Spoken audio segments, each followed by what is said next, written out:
ഇത് നമ്മുടെ കൊച്ചിൻ ഇന്റർനാഷണൽ എയർപോർട്ടാന്ന് വിചാരിക്കാം. ഇവിടുന്ന് ഒരു ഫ്ലൈറ്റ് ഇങ്ങനെയാണ് ടേക്ക് ഓഫ് ചെയ്ത് പോകേണ്ടതെന്ന് വിചാരിക്കുക, ഇങ്ങനെ. ഓക്കെ, അപ്പോൾ ആ പൈലറ്റിന് ഒരു കൗതുകം കൊണ്ട് 1 ഡിഗ്രി ഒന്ന് ഫ്ലൈറ്റ് ഒന്ന് ചെരിച്ചു,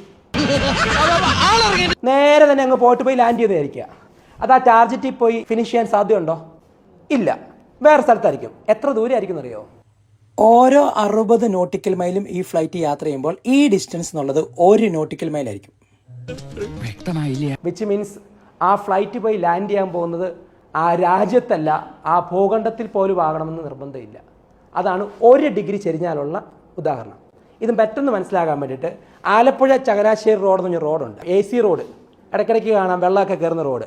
ഈ AC റോഡ് സ്ട്രെയിറ്റ് ആയിട്ട് പണിയാൻ വേണ്ടി പ്ലാൻ ചെയ്തിരുന്ന, അതിൻ്റെ ഇടയ്ക്ക് കിടങ്ങറ എന്ന സ്ഥലത്ത് ഒരു വളവുണ്ട്, ഒരു ബെൻഡുണ്ട്.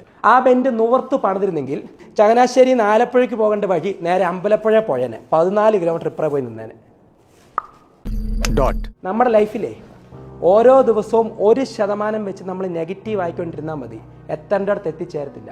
ഇപ്പം നമുക്ക് പലർക്കും സംഭവിച്ചിരിക്കുന്നത് സമയത്ത് കിടന്നുറങ്ങുന്നുമില്ല, ഇൻഡിസിപ്ലിൻ ആയിട്ട് ലൈഫും വന്ന് ചെറിയ ഡിഗ്രി ഡിഫറൻസേ ഉള്ളൂ. ഒരു ദിവസവും നമുക്ക് കാണാൻ പറ്റത്തില്ല, 2 ദിവസമൊന്നും കാണാൻ പറ്റത്തില്ല. പക്ഷേ കാലയളവ് കഴിയുമ്പോൾ നമുക്ക് പ്രകടമായിട്ട് പ്രൊഡക്ടിവിറ്റി താഴോട്ട് പോയിട്ട് കാണാം.